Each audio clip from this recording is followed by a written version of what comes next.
మీకు అర్థం కాకపోతే, నేను మీకు చెప్పింది మీకు అర్థం కాకపోతే వీడియో చూసైనా మీరు నేర్చుకోవచ్చు. మీకు హీటర్ కొత్తగా తీసుకొచ్చినప్పుడు దానికి క్లిప్స్ ఉన్నాయి, క్లిప్సే పెట్టాలని ఏం లేదు. క్లిప్స్ని కట్ చేసి వాటికి వచ్చిన వైర్లను జాయిన్ చేసుకోవచ్చు. ఎందుకంటే మీరు దానికి వచ్చిన ప్రతి క్లిప్ ఫ్రిడ్జ్కి దానికి సెట్ అవుతుందని ఏమి ఉండదు. అవి యూనివర్సల్గా వస్తాయి క్లిప్స్. కొన్నాటి సెట్ అవుతాయి, కొన్నాటి సెట్ అవ్వవు. సెట్ అవునప్పుడు ఆటోమేటిక్గా వాటికి వచ్చిన జాక్స్కి వచ్చిన వైర్లని కట్ చేసి దీనికి జాయిన్ చేసుకోవచ్చు. వర్క్ అవుతాయి ఖచ్చితంగా. మీకు ఆ హీటర్ తెచ్చే ముందు కూడా దీనిలో సైజులు కూడా చూసుకోవాలి. ఇది 10 ఇంచెస్, మిగతావి చాలా పెద్దగా ఉంటాయి. ఇది చాలా చిన్నది, రేర్ మోడల్. ఇది చాలా రేర్గా దొరుకుతుంది. ఇది ఒకవేళ లేకపోతే ఆర్డర్ పెట్టుకోవాలి, ఉంటే మాత్రం మీరు లక్ అనుకోవడమే.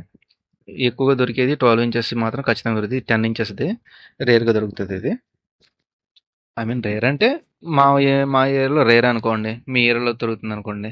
టెక్నీషియన్ అయితే మీకు దొరుకుతుందని కామెంట్ చేయొచ్చు. కొంతమంది దొరకవు కదండి, నేను వాళ్ళ గురించి చెప్తున్నాను. ఉంటే ఆర్డర్ ఓకే, లేదంటే ఆర్డర్ పెట్టుకోవాలి. పార్ట్ని కంపెనీకి అయినా పెట్టుకోవచ్చు, మీకు తెలిసిన షాప్కి అయినా పెట్టుకోవచ్చు. ఓకే, ఇక్కడ వర్క్ అనేది పర్ఫెక్ట్గా చేసుకోండి. జాయింట్లు ఎక్కడా కూడా వాటర్లో తడవకుండా చూసుకోండి. వాటర్ నిలవకుండా కూడా చూసుకోండి. మీరు వేసిన జాయింట్లో వాటర్ నిలవకుండా ఉన్నారంటే రివర్స్లో పెట్టాలి. ఎందుకంటే వాటర్ మన జాయింట్ పైకి ఎత్తి పెట్టామనుకోండి, వాటర్ అనేది కిందకి వెళ్తాయి డైరెక్షన్, అప్పుడు రావు. ఓకే.